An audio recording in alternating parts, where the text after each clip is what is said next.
അസ്സലാമു അലൈക്കും വറഹ്മത്തുള്ളാഹി തആല വബറകാത്ത്. പ്രിയപ്പെട്ട ഇർബദ് മീഡിയ യൂട്യൂബ് ചാനലിലെ എല്ലാ വീഡിയോസും കാണുന്ന എല്ലാവർക്കും അള്ളാഹു സന്തോഷവും സമാധാനവും പ്രദാനം ചെയ്യട്ടെ. മുഅ്മിനീങ്ങളെ, അമലുകൾ ഒരുപാട് ആളുകൾ പലതും ചോദിക്കുന്നു. എല്ലാ അമലുകളും ഇൻഷാ അല്ലാഹ് പങ്കുവെക്കും. സമയവും സാഹചര്യവും അനുകൂലമാണെങ്കിൽ എല്ലാ അമലും പറഞ്ഞു തരും ഇൻഷാ അല്ലാഹ്. ഇന്ന് പറയാൻ പോകുന്ന അമൽ തമ്പലയിൽ നിങ്ങൾ ശ്രദ്ധിച്ചല്ലേ? എല്ലായിടത്തും കേൾക്കണ ഒരു വിഷയമാണ്. ഉസ്താദേ, ഞാൻ കടം കൊടുത്തിട്ട് എനിക്ക് തിരിച്ച് കിട്ടണില്ലല്ലോ. ഉസ്താദെ, വല്ലാത്തൊരു വിഷമം പറഞ്ഞപ്പോൾ കൊടുത്തതാണ് ഞാൻ ആ ഗോൾഡ്, പക്ഷെ തിരിച്ച് കിട്ടണില്ല. ഇന്ന് തരാം, നാളെ തരാം, അടുത്ത മാസം തരാം എന്ന് പറഞ്ഞ് ഇങ്ങനെ വലിപ്പിക്കുകയാണ് ഉസ്താദെ. എന്താ ചെയ്യുക ഉസ്താദെ? ഞാൻ എൻ്റെ പെരക്കാരറിയാതെ കൊടുത്തതാണ്, എൻ്റെ ഭർത്താവ് അറിയാതെ സഹായിച്ചതാണ്, എൻ്റെ ഭാര്യ അറിയാതെ കൊടുത്ത സ്വർണ്ണമാണ്. ഇങ്ങനെ എന്തൊക്കെ കാര്യങ്ങളാണ് പടച്ചോനെ ഇവിടെ വന്ന് പറയണമെന്ന് അറിയങ്ങൾ.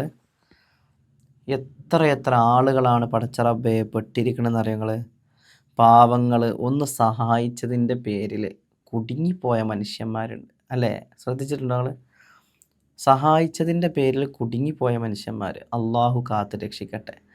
കടം കൊടുത്തിട്ട് തിരിച്ചു കിട്ടാത്ത ഒരുപാട് പ്രയാസപ്പെടുന്ന ആളുകൾക്ക് വേണ്ടിയാണ് ഈ അമൽ ഞാൻ പറയുന്നത്.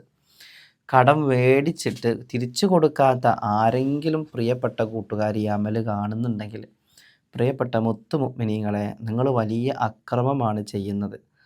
കടം മേടിച്ചാൽ അത് തിരിച്ചു കൊടുക്കണം. സാഹചര്യം കൊണ്ട് കൊടുക്കാൻ പറ്റിയില്ലെങ്കിൽ അത് അവരെ പറഞ്ഞ് മനസ്സിലാക്കുക. അല്ലാതെ നിങ്ങൾ അവരോട് ശാഠ്യം പിടിക്കുകയോ ഒരു ശത്രുതയിലേക്കോ കൊണ്ടെത്തിക്കരുത്. നിങ്ങൾക്കറിയോ എത്ര ബന്ധങ്ങളാണ് കടം കൊടുത്തതിൻ്റെ പേരിൽ നഷ്ടപ്പെട്ടു പോയത്? കണ്ടാൽ ചിരിച്ചിരുന്നവർ, തോളിൽ കൈയിട്ട് നടന്നവർ, ചിരിയും കളിയും തമാശയും, ഒരു വീട്ടിൽ നിന്നും ഒരു പ്ലേറ്റ് ഭക്ഷണം കഴിച്ച എത്ര കൂടപ്പിറപ്പുകൾ, അമ്മായിൻ്റെ മക്കൾ, എളാപ്പാൻ്റെ മക്കൾ, കുഞ്ഞാമ്മ, ഇങ്ങനെ നിരവധി അനവധി കുടുംബം സുബ്ഹാനല്ലാഹ് കടം കൊടുത്തതിൻ്റെ പേരിൽ ഇന്ന് വലിയ പ്രശ്നത്തിലാണ്. അള്ളാഹുവേ, അതുമൂലം ശത്രുക്കളായി കഴിഞ്ഞു അവർക്ക് കണ്ടാൽ പോലും മിണ്ടാൻ പറ്റാത്ത വിധത്തിൽ വെറുപ്പ് കുടുങ്ങിപ്പോയി. അള്ളാഹു കാത്ത് രക്ഷിക്കട്ടെ.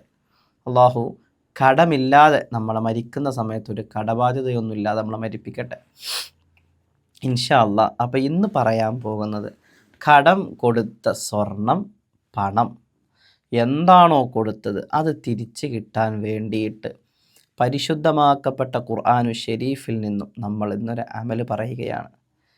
വളരെ സിമ്പിളായിട്ട് നിങ്ങൾക്ക് ചെയ്യാൻ പറ്റുന്ന ഒരു അമലാണ് ഞാൻ പറയാൻ പോകുന്നത്. അതിന് മുമ്പ് പറയാനുള്ളത്, നിങ്ങൾ വീഡിയോ കാണുന്നവരെല്ലാവരും ഷെയർ ചെയ്ത് കൊടുക്കണേ.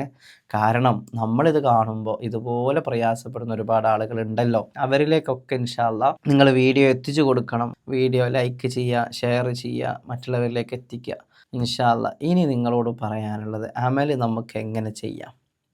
ഈ അമൽ ചെയ്യുമ്പോൾ ശ്രദ്ധിക്കേണ്ട കാര്യങ്ങൾ എന്തൊക്കെയാണ്, എപ്പോഴാണ് നമുക്ക് ഈ അമൽ ചെയ്യാൻ പറ്റുക, എത്ര ദിവസം ചെയ്യണം, എല്ലാ കാര്യങ്ങളും ഞാൻ പറഞ്ഞുതരാം ഇൻഷാ അല്ലാഹ്. ഈ അമൽ ചെയ്യേണ്ടത് ഇശാഇന് ശേഷമാണ്. ചെയ്യാൻ ഉദ്ദേശിക്കുന്ന ആളുകൾ ഇശ നിസ്കാരത്തിന് ശേഷമാണ് ഈ അമൽ ചെയ്യേണ്ടത്. അപ്പോൾ ചെയ്യാൻ ഉദ്ദേശിക്കുന്ന ആളുകൾ സാധാരണ അമൽ ചെയ്യുന്നത് പോലെ അള്ളാഹുൽ ഹാജത്ത് നിസ്കരിക്കുക, അള്ളാഹുവിനോട് നന്നായി ദുആ ചെയ്തതിന് ശേഷം ഖിബിലക്ക് മുന്നിട്ടിരുന്നിട്ട് വേണം നമുക്കിത് ചെയ്യാൻ. ഓക്കെ, ചെയ്യാനുള്ളത് ഞാൻ പറയാം. നിങ്ങൾക്കെല്ലാവർക്കും അറിയാം സൂറത്തുൽ കൗസർ അല്ലേ? ബിസ്മില്ലാഹിർ റഹ്മാനിർ റഹീം, ഇന്നാ അഅ്തൈനാകൽ കൗസർ. അറിയില്ലേ? എല്ലാവർക്കും അറിയാം. ഈ സൂറത്താണ് നമ്മൾ ഉപയോഗപ്പെടുത്തുന്നത്. ഈ സൂറത്ത് നിങ്ങൾ എന്ത് ചെയ്യണം? ഒരു കറുപ്പ് മഷി പെന്ന് കൊണ്ട് ഒരു വെള്ള പേപ്പറിൽ എഴുതുക. എഴുതിയതിന് ശേഷം അതിന് താഴെ ഒരു മുറാദ് എഴുതാനുണ്ട്. ആ മുറാദ് ഞാനിവിടെ എഴുതി കാണിക്കാം.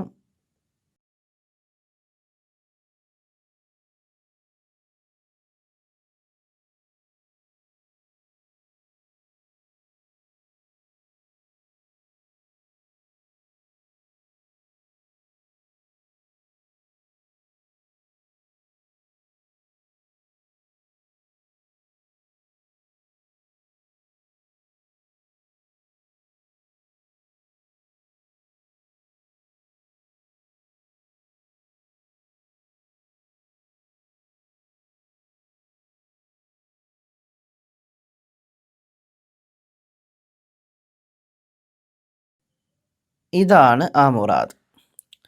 ഇതും മേലെ പറഞ്ഞ സൂറത്തും കൂടി എഴുതുക. എഴുതിയതിന് ശേഷം നിങ്ങൾ എന്ത് ചെയ്യുക, ഈ പേപ്പർ നല്ല വൃത്തിയിൽ മടക്കിയിട്ട് എന്ത് ചെയ്യുക, അതിൽ ഞാൻ പറയുന്നത് മന്ത്രിക്കണം. ഏതെങ്കിലും നിങ്ങൾക്ക് ഇഷ്ടപ്പെട്ട 10 സ്വലാത്ത് കൊണ്ട് തുടങ്ങണം.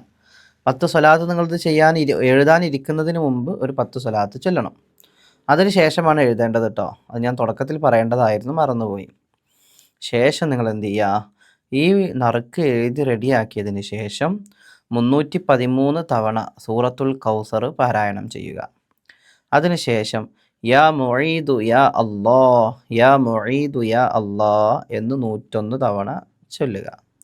നഷ്ടപ്പെട്ടത് തിരിച്ചു കിട്ടുവാൻ വേണ്ടി അള്ളാഹുവിൻ്റെ ഒരു പരിശുദ്ധമാക്കപ്പെട്ട നാമമാണത്, യാ മുഈദു യാ അല്ലാ എന്ന്. ഇത് ഓതി കഴിഞ്ഞതിന് ശേഷം ഈ പേപ്പറിൽ എന്ത് ചെയ്യുക, നമ്മൾ ഇഷ്ഫി എന്ന് പറഞ്ഞിട്ട് ഊതുക. ഇൻഷാ അല്ലാ. അതിനുശേഷം ഈ പേപ്പർ പരിശുദ്ധമാക്കപ്പെട്ട ഖുർആനിൻ്റെ ഉള്ളിൽ എവിടെയെങ്കിലും സുരക്ഷിതമായിട്ട് എടുത്തു വെക്കുക. ഞാൻ അവിടെ വെക്കാൻ പറ്റിയില്ലെങ്കിൽ വേറെ എവിടെയെങ്കിലും നല്ല ഒരു വൃത്തിയുള്ള ഒരു സ്ഥലത്ത് എടുത്ത് വെക്കുക. ഇൻഷാ അല്ലാ. ദിവസവും നിങ്ങൾ എന്ത് ചെയ്യുക, ഞാൻ ഈ പറയുന്ന സൂറത്തുകൾ ഓതുക. അത് പേപ്പർ എഴുതുന്ന സമയത്ത് ചെയ്യാനുള്ള കാര്യങ്ങളാണ് ഞാനിപ്പോൾ പറഞ്ഞത്. അതിനുശേഷം നിങ്ങൾ എന്ത് ചെയ്യുക, ദിവസവും ചെയ്യേണ്ട കാര്യങ്ങളാണ് എന്ത്, സൂറത്തുൽ ആദിയാത്ത്. ആദിയാത്ത് സൂറത്ത് അറിയില്ലേ? ആദിയാത്ത് സൂറത്ത് ഒരു ദിവസം 7 തവണ ഓതുക. ഈ പേപ്പർ കയ്യിലെടുത്തതിന് ശേഷമാണ് ഓതേണ്ടത് കേട്ടോ. അതേപോലെ തന്നെ യാ മുഈദു യാ അല്ലാ എന്നുള്ളത് 101 തവണ ദിവസം ആ പേപ്പർ കയ്യിൽ എടുത്തിട്ട് ഓതുക. സൂറത്തുൽ കൗസർ 313 തവണ ഓതാൻ പറ്റുമോ എന്ന് എനിക്കറിയില്ല. പറ്റുന്നവരുണ്ടെങ്കിൽ ഓതുക, നല്ലതാണ്. വലിയ എമൗണ്ടൊക്കെ ഉണ്ടെങ്കിലേ, ലക്ഷക്കണക്കിന് ഉറുപ്പ്യ കോടികളൊക്കെ ഉണ്ടെങ്കിൽ ദിവസം 313 ചെയ്യുന്നത് നല്ലതാണ്. പക്ഷേ അത് ചെയ്യാൻ പറ്റാത്തവരാണെങ്കിൽ ഒരു 101 തവണയോ 71 തവണയോ ഒക്കെ ചെല്ലാം ഇൻഷാ അല്ലാ. അപ്പോൾ ഇങ്ങനെ ഒരു പേപ്പറിൽ ഈ സൂറത്തും അതിൻ്റെ മുറാദും എഴുതി തരാനുള്ള ആളെ പേര് എഴുതണം. മനസ്സിലായോ? മുറാദ് എഴുതിയോടത്ത് പ്രത്യേകം ശ്രദ്ധിക്കുക. അവിടെ ഫുലാൻ ബിന് ഫുലാനത്ത് എന്ന് കാണും. ഫുലാൻ എന്നുള്ള സ്ഥലത്ത് അവരുടെ പേരാണ് എഴുതേണ്ടത്. അവരുടെ പേരും ഉമ്മാൻ്റെ പേരും. ഉമ്മാൻ്റെ പേര് അറിയില്ലെങ്കിൽ അവരുടെ പേര് എഴുതിയാലും മതി. ഓക്കെ, ഇൻഷാ അല്ലാ. ഇത് നല്ല വൃത്തിയിൽ ചെയ്തോളി. നന്നായിട്ട് ദുആ ചെയ്തോളി. ഒക്കെ കഴിഞ്ഞിട്ടൊരു 11 സ്വലാത്തും ചൊല്ലുക. എന്നിട്ട് ദ്വാരക്ക്, അല്ലാഹുവേ ഇന്ന വ്യക്തിക്ക് ഞാൻ കടം കൊടുത്തതിൻ്റെ പേരിൽ പടച്ചോനെ ആ പൈസ എനിക്ക് കിട്ടണില്ല അല്ലാ, ആ ഗോൾഡ് എനിക്ക് തിരിച്ചു തരുന്നില്ല പടച്ചോനെ, അത് തരാൻ എനിക്ക് അവരെ മനസ്സിലൊന്ന് തോന്നിപ്പിച്ച് കൊടുക്കണേ പടച്ചോനെ.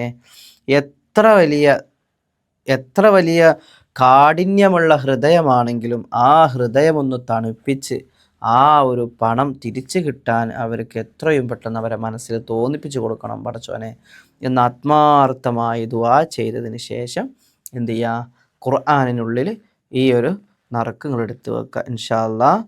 ആ ഒരു പണം തിരിച്ചു കിട്ടിയാൽ നിങ്ങളുടെ അടുത്തുള്ള ഏതെങ്കിലും പാവപ്പെട്ടവർക്ക് ഭക്ഷണമോ നല്ല സ്വതക്കയോ ഒക്കെ കൊടുത്ത് ഇൻഷാ അല്ലാ നന്ദി അറിയിക്കുക. ഓക്കെ, അള്ളാഹു സ്വീകരിക്കുമാറാകട്ടെ ഇൻഷാ അല്ലാ.